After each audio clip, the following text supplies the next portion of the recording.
All right, let's talk a little bit about this, Cowboy Nation. We're going to talk about the fact that here's the thing.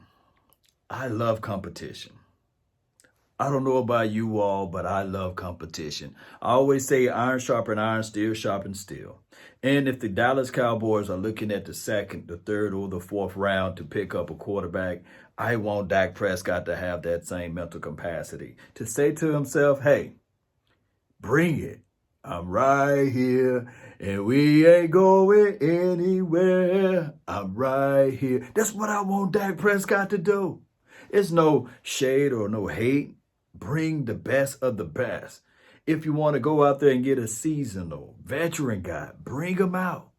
All of this does is it just improve your overall collective skill set.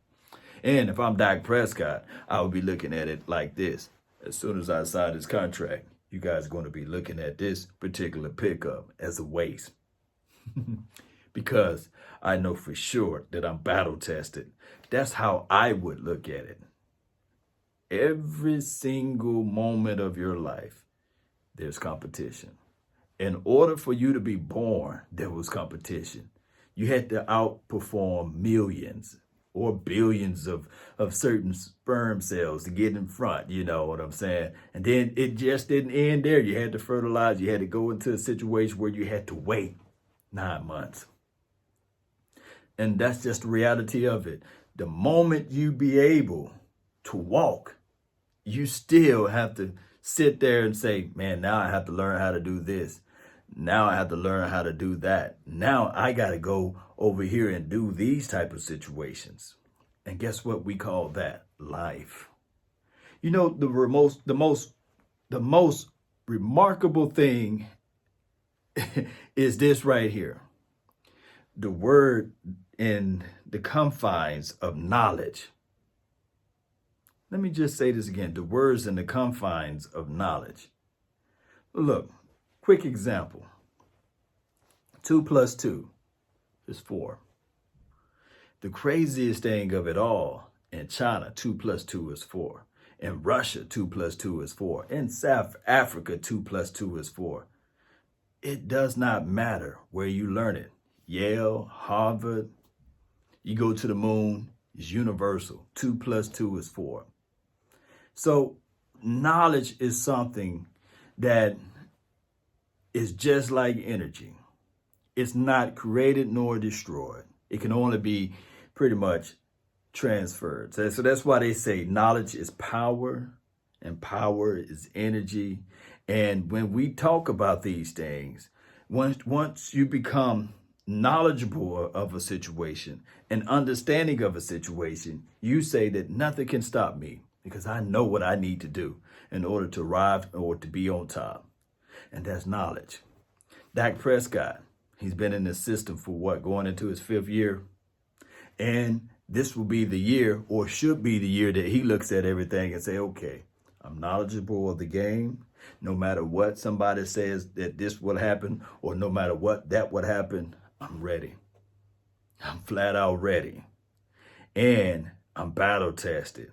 I know where I've been mixed up at. I know where I failed at. I know where my shortcomings are at. Now it's time for me to arrive. I know a lot of people are going to say, hey, Law is going to give this same speech 5 years from now. It'll be his 10th season and he still haven't done anything. You can just wait on it, because when you look at it, elevation for the nation, the kid improved every year. Now, if he was showing the regressions every year, then that would be a different story. But he's improving on every little small thing every year. But if I'm the Dallas Cowboys organization, and if I have my reservation, then yeah, bring in a quarterback every year. Every year. So now you will know what type of leader you have. Will he fold? Will he say, well, I don't want to share my knowledge?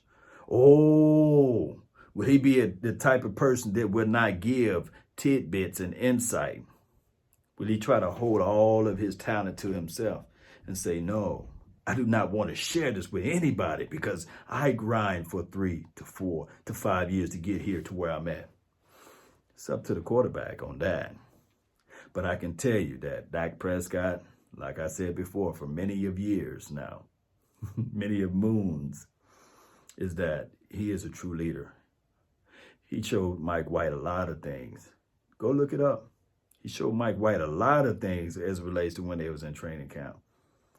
Although Mike White is no longer on this team. He hung out long and a lot of times with Cooper Rush. He's not feeling threatened. He's not looking at this thing sitting there saying, oh no, you guys going to replace me with such and such. But if the Dallas Cowboys go out there and grab a quarterback in the 2nd or 3rd or 4th round, we'll see how that thing goes. I know that Jalen Hurts is out there, and one can say that he's just the same. Jalen Hurts is a guy, good guy, Dallas Cowboys fan, I think that he got the size, he got the arm strength. He played on big levels, big teams at big levels or what have you. I think that he comes from a good system, whether it be Alabama or Oklahoma. I think that he will be able to handle the crowds or what have you. And he understands, by him being a Cowboy fan, he understands the nature, or from the outside looking in, he should understand the nature of the Cowboys and how all of these things can work together. I tell you what, Cowboy Nation, having a backup quarterback ain't bad at all. A good one at that. So I'm high on Jalen Hurts. I'm rooting for the kid. Any other quarterbacks out there? They said some kid named Morgan. Not buying too much into that. I like quarterbacks that's similar to Dak Prescott. Just like I wanted a quarterback that would have been similar to Tony Romo. Hear me out. You want somebody to be able to come into the folds and do things similarities as it relates to the quarterback. You don't want somebody to be like this style of quarterback and the receivers are on this page, and then all of a sudden you bring in somebody else that's different, and the wide receivers and the offense and the offensive line never get on the same page. You want somebody to have some similarities. You guys can help me out with the wordings on that, but you know what I'm saying, right? So that's what I'm looking for as it relates to backup play from the quarterback. And the mindset of Dak Prescott should be, bring it. Bring it. I'm right here. And we ain't going anywhere. All right, so in other news would be this right here, Cowboy Nation. We're talking about old Jerry Wayne Jones. I can't go a day without saying his name, right? All right, so it's been reported, of course, everybody already know that Jerry and Stephen Jones, they related, right? They related, right? Y'all knew that, right? But they will not be in the same room. They will be in two different rooms. Now, I'm going to give you the cons and pros of it. I'm going to start off with the bad. The bad part would be that we know for sure that Jerry is old, right? Jerry is old. He's long in the tooth, and he meddles around with a lot of things. But somebody can argue the pros, and somebody can argue that Jerry been moonwalking back and allowing some of his contemporaries, his son and Will McClay do things, or Rob Marinelli back in the day, pounding on the desk for certain players. He allowed all of that stuff to come into play. He even allowed Jason Garrett to sit back and chill, in the room. Story of a different day. But the pro of the pros is maybe Jerry will be less meddling, even more than what he was previously. So that we won't be having this, oh man, we should get this person or we should get that person. And on top of that, maybe, just maybe, the cell phone, his flip phone, or whatever it may be that he's using and operating at the time, would just be one of those things whereas they just say, hey, don't route the calls that way. Will McClay, you got this thing. Chris Hall, you got this thing. Oh, Steven Jones, hey, you got this thing. Charlotte Jones, because I've seen her in there sometimes. Jones Jr., all of them, maybe. Less is more without all of these people being in the same room at the same time. And it can be quiet. You can concentrate better. You can think, and you can say, let's not rush. You can't rush perfection. Let's not overanalyze. You can't outthink this. You can't outthink that. Let's just look at this thing at face value. Pick the best player available. We know for sure this is our board. This is true. We're going to stay true to our board. Stay true to our board. Stay true to our board. Pick the best player available since we don't have everybody to throw in a third and fourth opinion.